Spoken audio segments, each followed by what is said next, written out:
Today we're going to be doing your Unit 5 Quiz 1 review. So let's go ahead and let's take a look at number 1. So for number 1, first thing we want to do is pick out our A, our B, and our C values. Well, our A is always with the x squared term, and since there's no coefficient there, I'm just going to write a 1. The 6 is with the x term, and then the C is always the constant at the end, which is the thing that's just a number. So if our A is positive, then we know it's going to open up. Now to calculate out our axis of symmetry, that's going to be x is equal to opposite of b over 2a. So that's the formula you're going to need to know for the quiz. So we're going to do opposite of b over 2 times a. So then I get negative 6 divided by 2, and that's going to be negative 3. So my axis of symmetry is that x is equal to negative 3. So now I need to go ahead and calculate out my vertex. So to do that, I'm going to take my original equation, and wherever I see an x, I'm going to go ahead and put in a negative 3.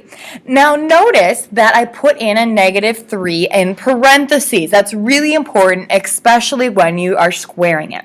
So if you have a nice calculator like the TI-15, you can plug it right into your calculator. So when you plug it right into your calculator, you end up getting 0. So your vertex is going to be your x-coordinate, which just comes from the axis of symmetry, and 0. So your y-intercept is your c value, and that's 9. So now what I'm going to do is I'm going to go ahead and graph it, and that's going to help me get the number of intercepts. So our vertex is negative 3 and 0. So then I'm going to go up this way, and I'm going to get smaller going this way. Now remember that negative 4 and negative 2 have the same values, and negative 5 and negative 1 have the same values.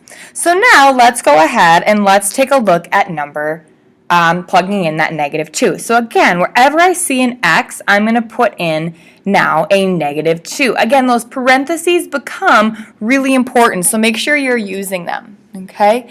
So that right there is what you can plug into your calculator. And when you do that, and I suggest you plug it along with me so you make sure you're doing it right, you get 1.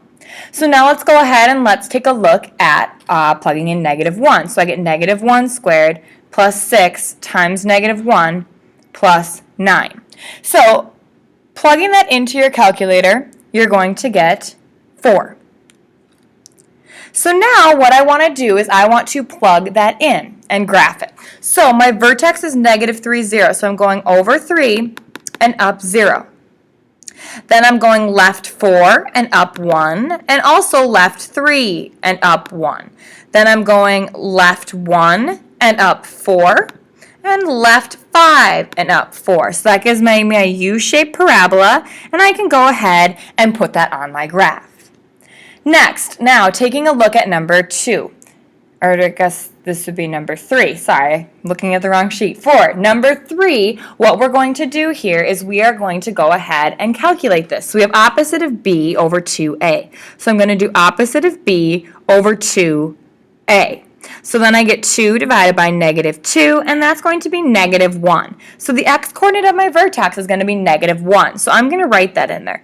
Then I need to plug my negative 1 in for every x that I see. So notice that I still have the negative from outside the x on the outside of that parenthesis. That's going to be really important.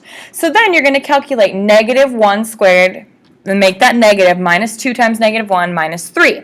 And that's going to give you negative 2. So I'm going to put that here.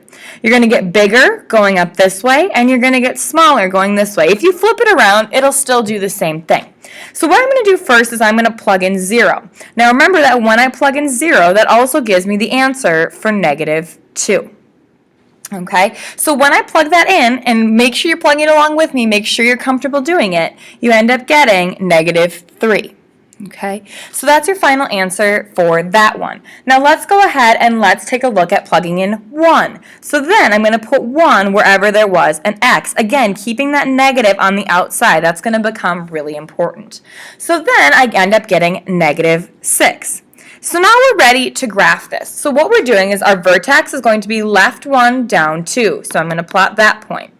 Then I'm going to go over 0, down 3, and plot that point, over negative 2 and down 3, plot that point, over 1, down 6, and plot that point, left 3, down 6, and plot that point. So again, I have my perfect U shape, and I notice that my parabola is opening down, which is good because my A is negative. So here I'm going to have 0 intercepts because this quadratic never touches the x-axis.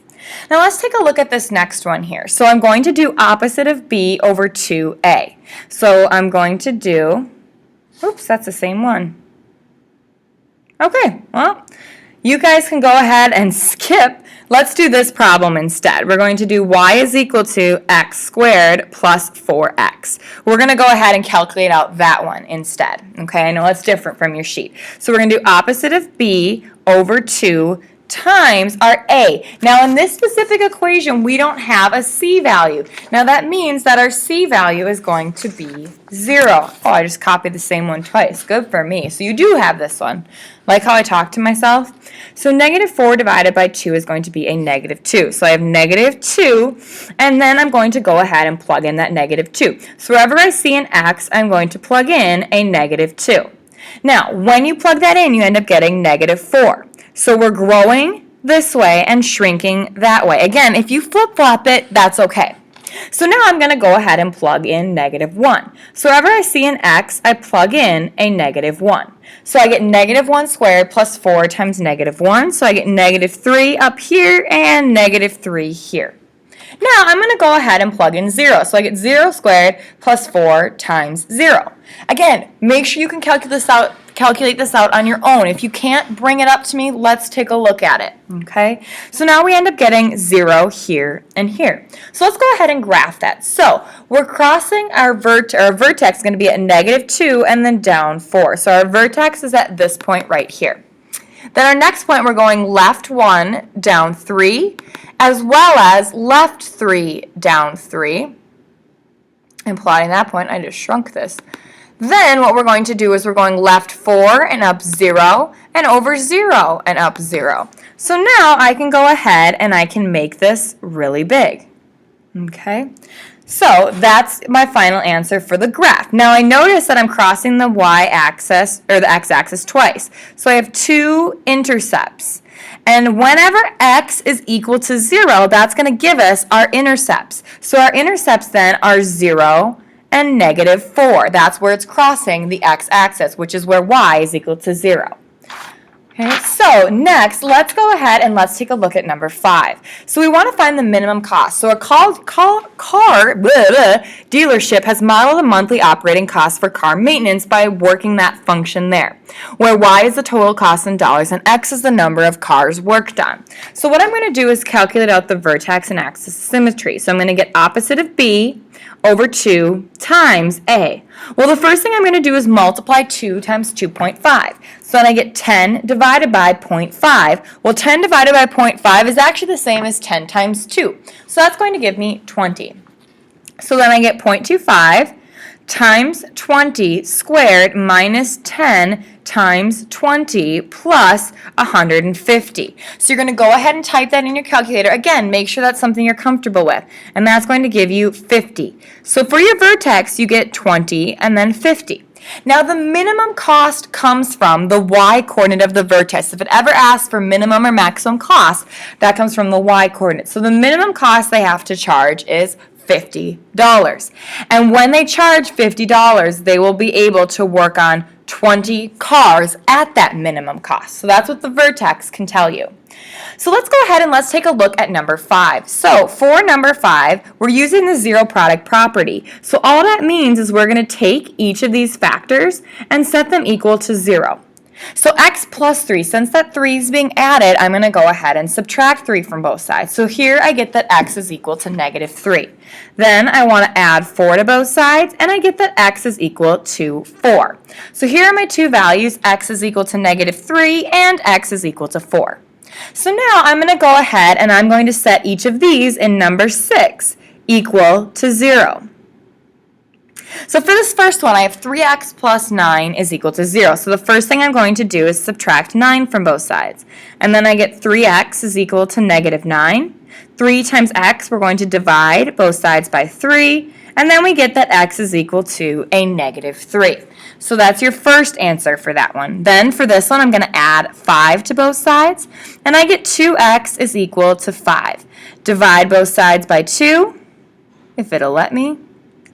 Don't be sad, I'm almost done. So then for that answer, you end up getting x is equal to 5. So I'm just going to give that a second to catch up with me. See that spinning ball about its life? It is! Hooray! So now that we're looking at number 8, we're multiplying two monomials together. So the first thing you're going to do is 5 times 3, which is going to give you 15. And then you're going to do x squared times x to the third. Add those exponents, you get x to the fifth. Y to the fourth times y to the first, add those exponents, and you get y to the fifth.